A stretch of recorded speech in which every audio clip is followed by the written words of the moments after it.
Grade अभ्यास पुस्तिका कक्षा 6 सामाजिक विज्ञान पाठ 4 के प्रश्नोत्तर अध्याय 4 के प्रश्नोत्तर हल करेंगे।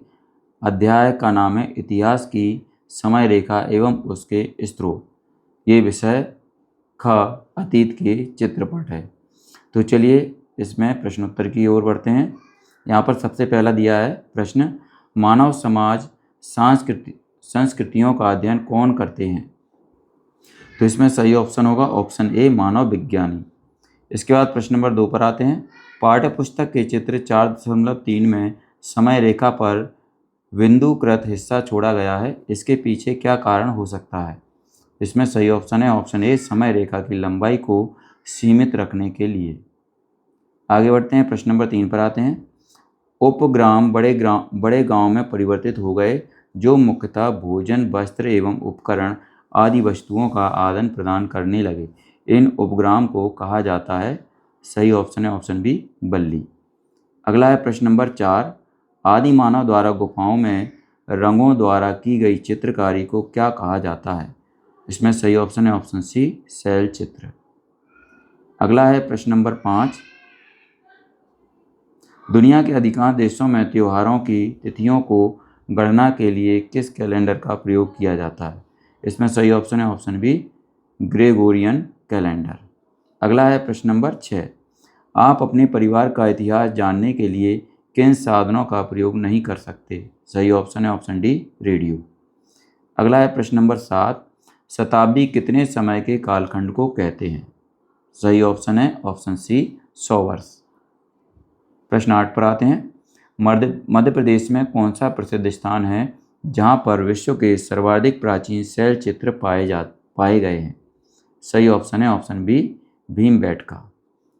इसके बाद प्रश्न नंबर 9 पर आते हैं।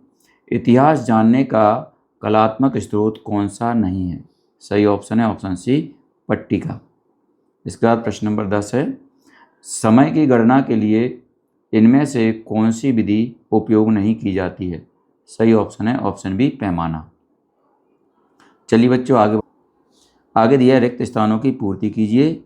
इसमें यहाँ पर शब्द दिए हैं, इनमें से उचित शब्द छांटकर हमें रिक्त स्थानों की पूर्ति करना है। तो चलिए इसके उत्तर देख लेते हैं।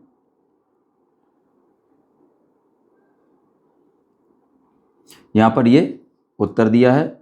ए वाले रिक्त स्थान भरेंगे समय रेखा, बी वाले रिक्त स्थान भरेंगे सहस्त्राब्दी, सी वाले रिक्त स्थान भरेंगे पुरातात्विक स्रोत, डी में भरेंगे पुरातत्व विज्ञान, ई में भरेंगे पंचांग, एफ में भरेंगे हिमयोग और जी में भरेंगे पुनर्निर्माण, एच में भर देंगे मेसोपोटामिया और आई में भरेंगे भूतकाल। इसके बाद जे में भरेंगे जीवाश्म। चलिए आगे बढ़ते हैं, अति लघु उत्तरीय प्रश्नों पर आते हैं। इसके बाद प्रश्न नंबर 1 है। तिथियों की गणना के लिए उपयोग होने वाले शब्द समूह सा स पू का पूरा नाम लिखिए। उत्तर में लिखेंगे तिथियों की गणना के लिए उपयोग होने वाले शब्द समूह सा स पू का पूरा नाम सामान्य संवत पूर्व है। अगला है प्रश्न नंबर 2। इतिहासकार किसे कहते हैं? उत्तर में लिखेंगे इतिहासकार उस व्यक्ति को कहते हैं जो अतीत की घटनाओं का अध्ययन करता है। वे पुराने दस्तावेजों, सिक्कों, किताबों, इमारतों इत्यादि की मदद से जानकारी इकट्ठा कर लिखते हैं। अगला है प्रश्न नंबर 3।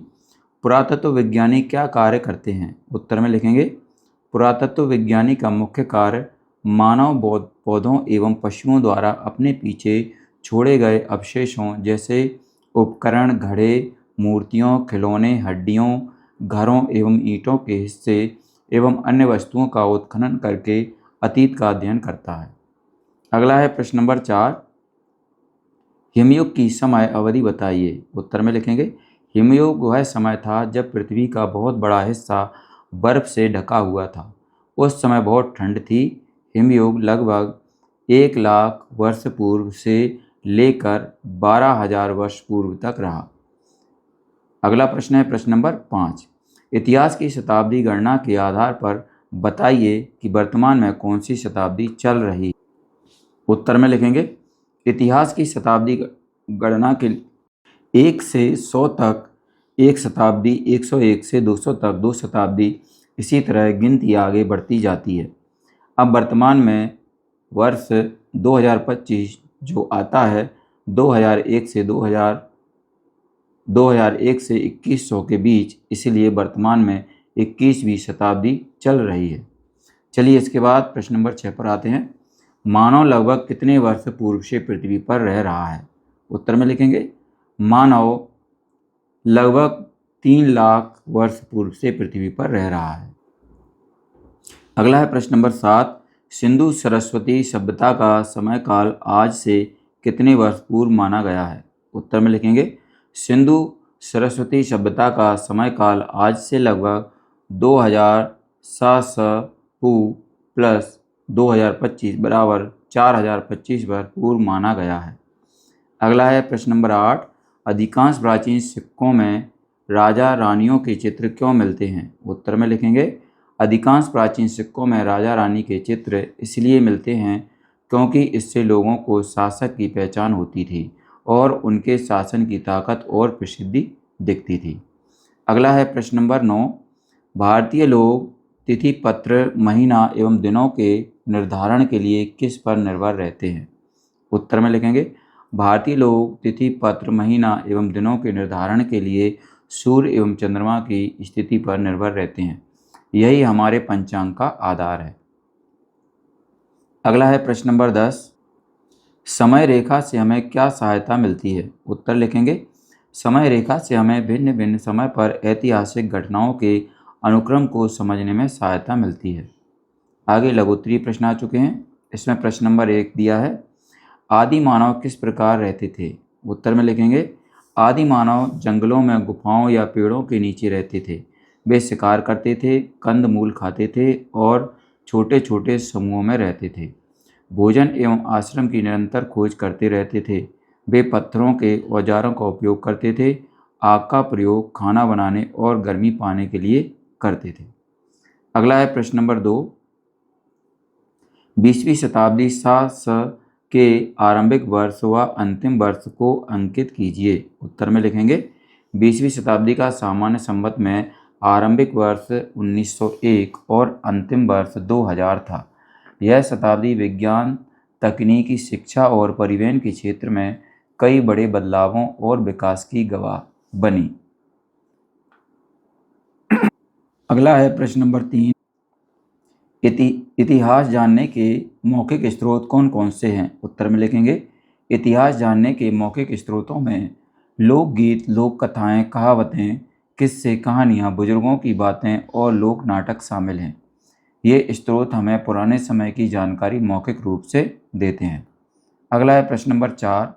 चित्रखंड पहेली के सभी हिस्से उस पहेली को हल करने के लिए हमारे पास उपलब्ध होते हैं, जिससे उसे हल करने में आसानी रहती है। इतिहास की पहेली को हल करने में इतिहासकारों को क्या समस्या आती है? तो उत्तर में लिखेंगे चित्रखंड पहेली के सभी हिस्से मिलने से उसे हल करना आसान होता है, लेकिन इतिहास की पहेली को हल करने में इतिहासकारों को कई समस्याएं आती हैं। सभी स्रोत पूरे नहीं मिलते, कुछ स्रोत नष्ट हो चुके होते हैं और कई बार जो जानकारी मिलती है वह अधूरी या अस्पष्ट होती है। इसलिए इतिहासकारों की सावधानीपूर्वक से जांच कर निष्कर्ष निकालना पड़ता है। अगला है प्रश्न नंबर 5। अपने परिवार की 3 पीढ़ियों की वंशावली बनाइए। उत्तर में लिखेंगे परिवार की 3 पीढ़ियों की वंशावली। पहली पीढ़ी दादा दादी नाना नानी। दादाजी बेद सिंह, ये यहाँ पर आप अपने दादाजी का नाम लिख सकते हैं और यहाँ पर दादी का। दूसरी पीढ़ी है माता पिता, यहाँ पर पिता का नाम लिख सकते हैं, इसके बाद माता का नाम लिख सकते हैं। तीसरी पीढ़ी है भाई, यहाँ पर अपने भाई बहनों के नाम लिख सकते हैं और अपना नाम स्वयं का भी लिखें। अगला है प्रश्न नंबर 6। महात्मा गांधी का जन्म 1869 सा में हुआ था। उनका संबंध किस शताब्दी से है तथा उनका जन्म भारत की स्वतंत्रता से कितने वर्ष पूर्व हुआ था? गणना करके लिखिए। उत्तर में लिखेंगे महात्मा गांधी का जन्म 1869 सा में हुआ था। यह वर्ष 19वीं शताब्दी का है, क्योंकि 1801 से 1900 तक की अवधि को 19वीं शताब्दी कहा जाता है। भारत को स्वतंत्रता 1947 में मिली थी। गणना अनुसार 1947 1869 बराबर 78, इसलिए महात्मा गांधी का जन्म भारत की स्वतंत्रता से 78 वर्ष हुआ था। प्रश्न नंबर 7 पर आ जाते हैं। जीवाश्म वैज्ञानिक क्या कार्य करते हैं? उत्तर में लिखेंगे जीवाश्म वैज्ञानिक पुराने समय के जीवों, करोड़ों वर्ष पूर्व के पेड़ों, पशुओं एवं मानवों के अवशेषों का अध्ययन करते हैं। वे यह पता लगाते हैं कि प्राचीन जीव कैसे दिखते हैं, कैसे रहते हैं और पृथ्वी पर जीवन कैसे विकसित हुआ। अगला है प्रश्न नंबर 8। समुदायों का विकास होता गया तो समाज जटिल होता गया। उस जटिल समाज में मुखिया का क्या उत्तरदायित्व होता था? उत्तर में लिखेंगे जैसे जैसे समुदायों का विकास हुआ समाज जटिल हो गया। जटिल समाज में मुखिया का उत्तरदायित्व बढ़ गया। उससे लोगों के बीच न्याय करना, नियम बनाना, सुरक्षा व्यवस्था बनाए रखना और समाज की भलाई के लिए निर्णय लेना होता था। वह समय का मुख्य नेता माना जाता था। अब है अगला प्रश्न नंबर 9। आनुवंशिकी हमें बताती है कि मनुष्य की विशेषताएं एवं गुण एक पीढ़ी से दूसरी पीढ़ी तक पहुंचते हैं। इससे इतिहास का अध्ययन करने में किस प्रकार सहायता मिलती है? उत्तर में लिखेंगे आनुवंशिकी से हमें यह समझने में मदद मिलती है कि मनुष्य की विशेषताएं जैसे रंग, कद, बीमारी या व्यवहार एक पीढ़ी से दूसरी पीढ़ी में कैसे जाती है। इससे इतिहासकार यह जान पाते हैं कि पुराने समय में लोग कैसे दिखते थे, कैसे रहते थे और किन किन गुणों को आगे बढ़ाया गया। इससे मानव विकास और समाज के बदलते रूप को समझने में सहायता मिलती है। अगला है प्रश्न नंबर 10। आदिमानव को किन चुनौतियों का सामना करना पड़ा होगा? तो उत्तर में लिखेंगे आदिमानव को कई चुनौतियों का सामना करना पड़ा होगा। जैसे पहली है भोजन की खोज करना, दूसरी जंगली जानवरों से बचना, तीसरी है मौसम की मार, चौथी है रहने के लिए सुरक्षित स्थान ढूंढना, पांचवी है अपनी समझ और भाषा का विकास करना। यहाँ पर अब दीर्घोत्तरीय प्रश्न आ चुके हैं। इसमें पहला प्रश्न दिया है इतिहास को समझने में विभिन्न स्रोत हमारी क्या सहायता कर सकते हैं? उत्तर में लिखेंगे इतिहास को समझने के लिए हमें कई प्रकार के स्रोतों की सहायता मिलती है। इन स्रोतों में पुराने समय के सिक्के, मिट्टी के बर्तन, पुराने मकानों के अवशेष, शिलालेख, किताबें, चित्र और मौखिक कहानियाँ शामिल होती हैं। ये हमें यह जानने में मदद करते हैं कि पुराने समय के लोग कैसे रहते थे, क्या पहनते थे, क्या खाते थे और उनका जीवन कैसा था। पुराने दस्तावेजों और किताबों से हमें उस समय की घटनाओं और राजाओं की जानकारी मिलती है। चित्र और मूर्तियाँ उस समय की कला और धर्म के बारे में बताते हैं। मौखिक स्रोतों जैसे लोकगीत और कहानियाँ समाज की परंपराओं और विश्वासों के बारे में बताते हैं। इन सभी स्रोतों की मदद से इतिहासकार पुराने समय की जानकारी इकट्ठा करते हैं और हमें इतिहास को समझने में सहायता मिलती है। अगला है प्रश्न नंबर 2। सहस्त्राब्दी की गणना किस प्रकार करेंगे? एक उदाहरण के द्वारा स्पष्ट कीजिए। तो उत्तर में लिखेंगे सहस्त्राब्दी किसी भी 1000 वर्षों का कालखंड है। इतिहास में एक सहस्र से लेकर प्रत्येक सहस्त्र वर्षों के लिए सहस्त्राब्दी की गणना की जाती है। उदाहरण के तौर पर प्रथम सहस्त्राब्दी वर्ष 1 से 1000 तक, द्वितीय सहस्त्राब्दी वर्ष 1001 से 2000 तक, तृतीय सहस्त्राब्दी वर्ष 2001 से 3000 तक। वर्तमान वर्ष 2025 है, यह तीसरी सहस्त्राब्दी में आता है। चलिए अगला है प्रश्न नंबर 3।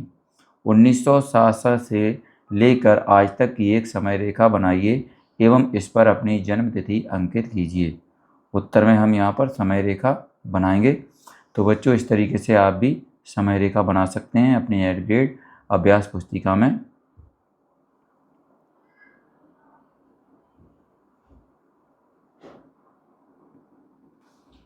चलिए इसके बाद बच्चों आगे बढ़ते हैं हम। अगला प्रश्न है प्रश्न नंबर 4। गौतम बुद्ध का जन्म 560 साल पूर्व हुआ था। क्या आप गणना कर सकते हैं कि उनका जन्म आज से कितने वर्ष पूर्व हुआ था? उत्तर लिखेंगे गौतम बुद्ध का जन्म 560 संपू हुआ था। आज की तिथि 17 अप्रैल 2025 है, तो उनके जन्म और वर्तमान के बीच का अंतर होगा 560 संपू धन 2025 बराबर 2585 वर्ष। अतः गौतम बुद्ध का जन्म आज से लगभग 2585 वर्ष पूर्व हुआ था। अगला है प्रश्न नंबर 5। चित्रखंड पहेली जिक्सा की तरह इतिहासकार इतिहास का अध्ययन किस प्रकार करते हैं? उत्तर में लिखेंगे, इतिहासकार इतिहास को एक पहेली जिक्सा की तरह समझते हैं।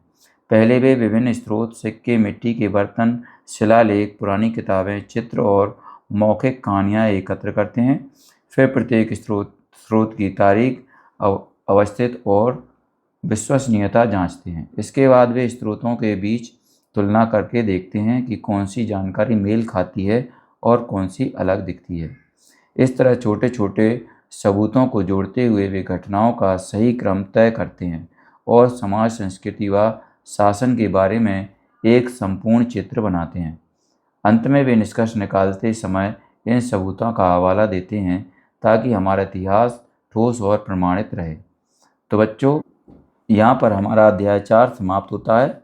अगर आपको हमारा वीडियो अच्छा लगता है तो इसको लाइक करें, अपने दोस्तों के साथ शेयर भी करें। इसी तरीके के और भी वीडियो पाने के लिए हमारे इस चैनल को सब्सक्राइब करना न भूलें। धन्यवाद।